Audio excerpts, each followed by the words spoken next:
IVM. Hi, everybody. Just wanted to ask everyone for a quick favor. We're running a brand survey right now and would really appreciate it if you could let us know what you think about the advertising on IVM. Go to ivmpodcast.com/survey and do let us know. As part of this, we'll be selecting 10 random participants and sending them some IVM swag, so do fill out those surveys.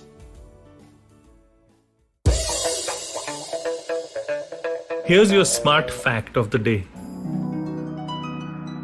Netflix was founded in 1997 as a movie rental service that shipped DVDs to customers via mail. Can you imagine that? In 2007, Netflix launched the product that we are most familiar with today. Streaming movies and TV over the internet. But do you know that in 2001, Netflix had fewer than 500,000 subscribers, right? But today, as of maybe 6 months back, it has over 200 million paying members. And the company's market capitalization is well over $200 billion. So, I'd like to ask you this question. Can we ever be smart enough? Can we ever know stuff enough so that we can make the most of our lives, our careers, and, just be having that feeling of being on top of things? If you're anything like I am, you will have that peak experience feeling once in a while. That feeling of being on top of everything. It doesn't last for too long, but I think that the effort, the process of making ourselves smarter will make us experience that peak experience a few more times than what we would if we don't do that. So the answer to can we ever be smart enough? No, and it's a good thing because it means that there's so much to discover in life. Welcome to Smarter with Sid's episode today. Let's become 1% smarter, shall we? So today's Smarter with Sid is going to focus on Netflix versus Amazon. Yeah, you heard that right. Amazon is not competing with Flipkart, guys, and Netflix is not competing with Disney. They are actually competing with each other. Netflix recently launched their own e-commerce thing, right?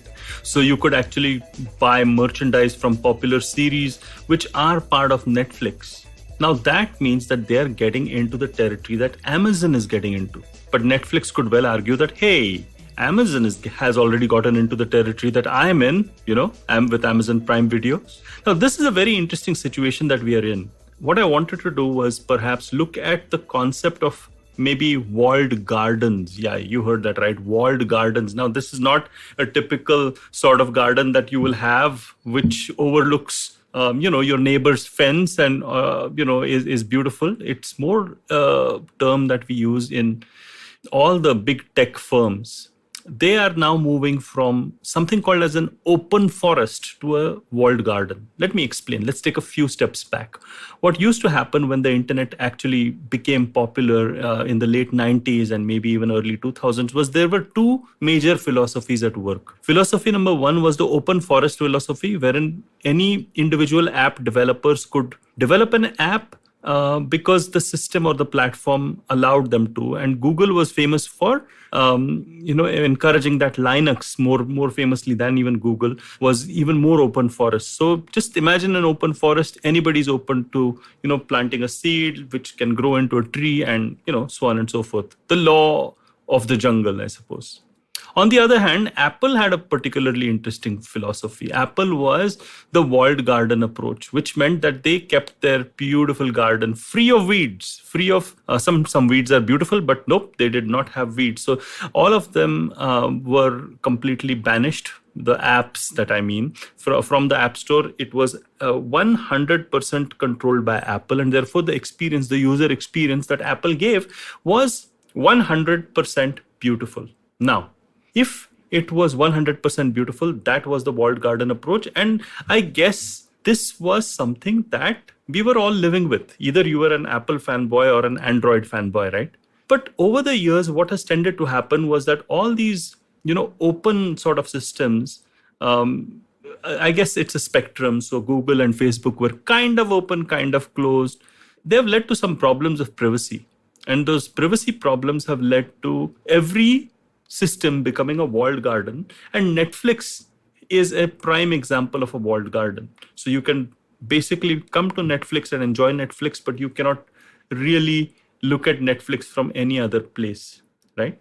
And Amazon has also now become a walled garden of sorts, because you have to go to Amazon to buy off Amazon, or you have to go to Amazon to experience Amazon. There is no interconnectivity between these platforms, and that's how the way the world is shaping up. But now let's get back to the topic of the day. Is Netflix becoming the next Amazon? Now, Netflix is realizing that it has got all of these, billions of subscribers who are so much there, and Netflix has got their attention. Maybe not undivided, but certainly has got their attention. Now, what Netflix is looking at is trying to become Amazon before Amazon becomes Netflix. Because if I look at what Amazon is doing, it has acquired MGM, right? With all those wonderful James Bondy movies, it has acquired MGM, and it is making deep strides, especially in markets like India, wherein Prime Videos are competing with Netflix, not just on quality of series like The Family Man, but also on price. Now, if I look at what Netflix is up to, what it's understanding is that, hey, if I've got somebody's attention, I need to look at moving this attention ahead towards people purchasing of me. Because let's remember this, that Netflix does not have any advertising revenue, while Amazon actually does. In fact, Amazon is one of the biggest ad platforms that the world actually has seen, and is competing with Google and Facebook. But that's for another podcast, right? What we should focus on is that Netflix is trying to do an Amazon over here, and it is making its first tentative steps in the e-commerce direction.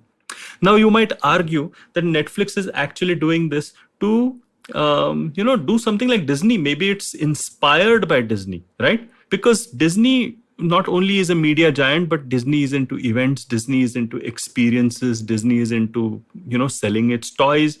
And perhaps Netflix wants to do something similar.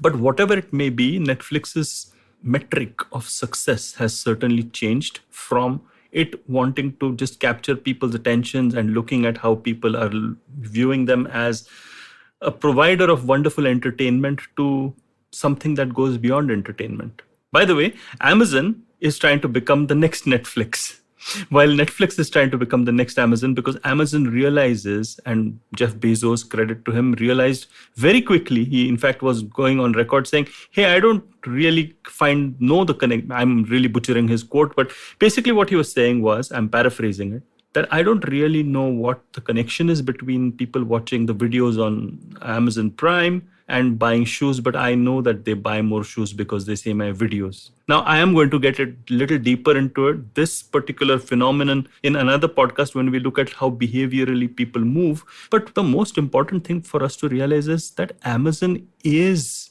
trying to look at where the customer funnel starts. And it starts with you getting attention because you're being entertained, and then you're locked in, your attention is locked in, and then maybe you could go to it being e-commerce. Right now, Amazon is at the end step, wherein I go to buy something. Amazon is moving up the customer funnel and Netflix is moving down the customer funnel. How does that sound? In fact, this is the battle for the future. All of the tech giants are going to step on each other's toes as imaginary boundaries that were there before us, say maybe 5 or 10 years back. The boundaries of, this is entertainment, this is e-commerce, this is search, this is social media, are going to be questioned. New functionalities are being developed by all players, including Netflix, Amazon, Google, Facebook, which are stepping onto each other's toes. And when you see some new functionality being developed, somebody's lunch is being stolen. Either it's Amazon's lunch or Netflix's lunch or Facebook's lunch. And it's a fun game to observe this and observe how, these guys are trying to vying for attention right down till the time that we pay up. I hope you like this wonderful experience that I'm having when I'm sharing this thought with you. Because whenever I'm sharing this thought with you, I just get a feeling that, hey, can we make each other smart, right? So you could actually drop in a comment or ask a question which we can investigate together. I'll go on a deep dive along with you and share the results through this podcast. Right? And if, do you want to know where you can drop in a comment or ask a question? Well, you just have to connect with me on LinkedIn or on Instagram. Don't worry, I don't bite. I'm the traveling professor over there. And we shall discuss stuff of note. Until next time, my friends, and do check out the other IVM podcast on wherever you go and listen to your favorite podcasts on, right? Ciao. I hope you enjoyed that show. Let me tell you a little bit about what happened on the IVM Podcast Network this week. On Cyrus Says, Cyrus was joined by Irfan Pabani, who is an old friend of his. They talk about the rich flavors of Indian food and Parsi food specifically. He was also joined by author and historian William Dalrymple. They discuss literature, history, and the culture of the Indian subcontinent. And let me give you a few quick things to check out. Chuck, aka Deepak Gopal Krishnan of Simplified and the Origin of Things Frame, has Rohan Joshi, formerly of AIB, on his show. Also on This Round is on me, Gautam Purohit of Thakur's Bhojnalaya was on. On The Note, Maruk Nayak talks about the cabinet reshuffle. And do check out Global Victoria Tech Talks. We talk about the booming gaming and edutech industries in Australia. Do follow us on Facebook, Twitter, LinkedIn, and Instagram to keep up what's going on the network. And I'd like to finally thank our sponsors on the network this week, Cred, CIET, and Global Victoria. Thank you so much for making this possible. Eventually, you'll see the end of your childhood. Get accustomed to womanhood. Enjoy the experience of sisterhood. Might get to wifehood. Or not. Choose motherhood. Or not. You'll learn to define your personhood. Earn a livelihood. Change the neighborhood. And get rid of the falsehood that life post-academia is easy. So join me, Natasha. And me, Ayushi. On a journey from station starting point. To station, what now? Next station, Pudin station. And hopefully, Agla station, adulthood. Fresh episodes out every Thursday.